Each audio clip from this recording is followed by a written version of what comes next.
god. What the fuck? Holy shit, these guys are so fucking tilted. Good god. When fucking diamond players don't want to get over their own mistakes.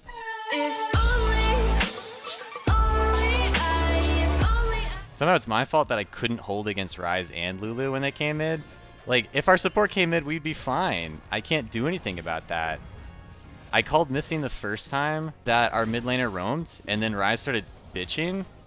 And it was, like, clear that Ryze wasn't mid lane. It's, like, not my job to have Jax, like, completely coddled with vision. Like, you should be competent enough to look at your mini-map and be like, okay, their mid laner and jungler aren't there. Maybe I shouldn't overextend with no wards out and then get really upset when there's somebody there. Like, what the fuck am I supposed to do when they group mid like that and push against me? Like, what the fuck? Get over yourself. Holy shit. What the fuck is wrong with him? That's like an embarrassment of the community standards. Everybody lost their lanes individually already, and I couldn't do anything about them grouping mid with Lulu. Like, am I delusional in the fact that I'm stuck in a situation where I can't do anything at all? And it's because they're grouping mid and no one else is coming mid to help me. That's actually insanity. That blows my mind that that is even considered to be acceptable. Like, what the fuck? I'm an assassin, their support with exhaust comes mid. Their jungler comes mid. No one comes to help.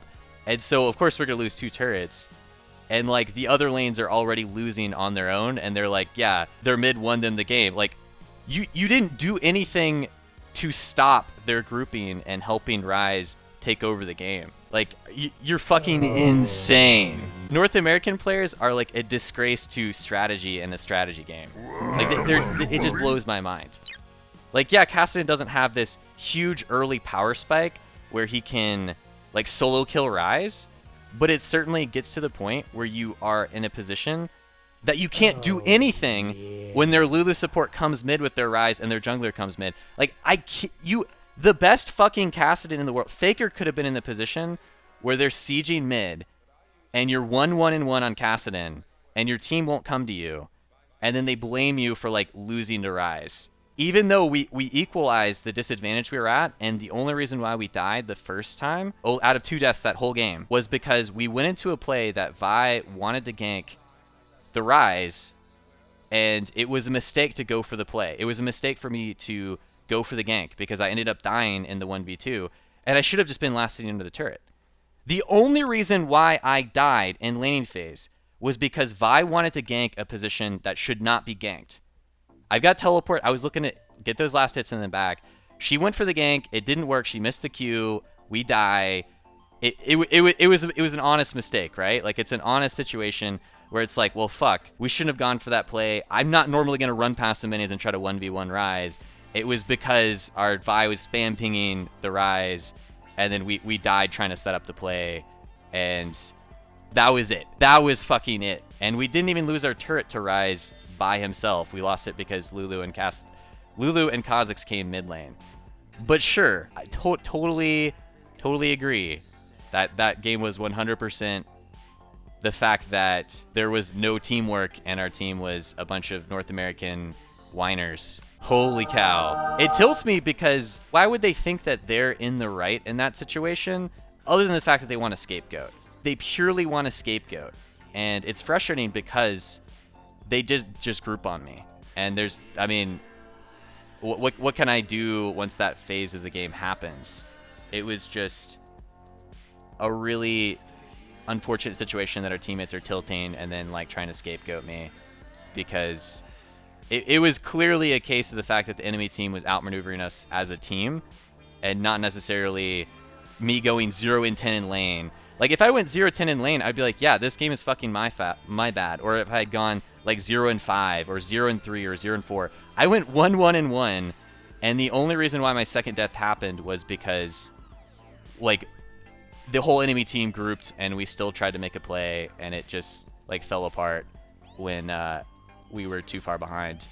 That's it. But I'm not going to let that game, I'm not going to just be the type of streamer that will let that slide, because I really want to point out that that is a key element to why solo queue in North America in particular is so flawed and actually way behind other regions like Korea, is because those players ranging from Diamond to Master Tier would be willing to accept, like, man, we only lost that game because of this one player. If that player literally didn't just strip down naked and run it down mid, there's always something different that you could have done to impact the game.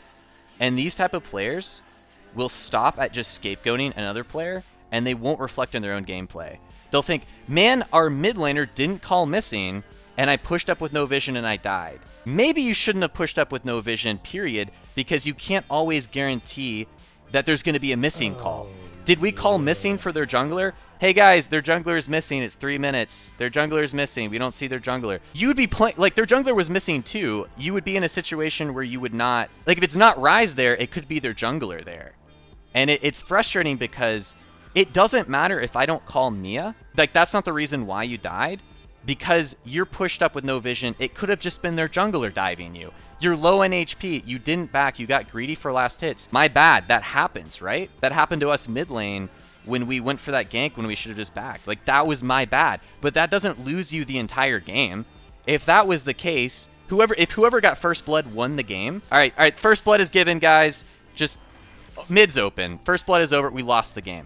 Clearly games aren't decided at first blood. Clearly games aren't even decided on one kill. It's a collective effort and a collective failure over a longer period of time is when a game is decided. That's what I want to point out. And I'm very passionate about it because this is a huge flaw in solo queue. Like, solo queues, you go in by yourself, you're given, you have 4 random teammates. You should not expect anything from them. So it's frustrating when people have expectations that their teammates are going to play perfect. That's where there's this huge gap in like your expectation versus reality for solo queue. If you go into your silver games and expect your teammates to play like Diamond Plus players or something like that, clearly you're going to be upset when your team plays like silver players.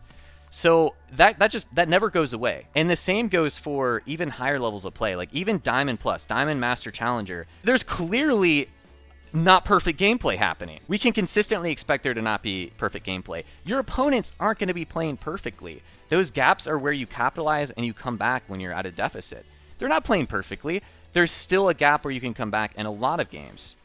But when your teammates and even yourself have that unrealistic expectation of your teammates to play perfect, man, my lane opponent or my teammates didn't consistently always win lane and come out 10-0. That is where there is a massive problem with solo queue. I'm not saying I played perfect that game, but what I want to say is that what happened that game, there was no one individual at fault for the collective failure.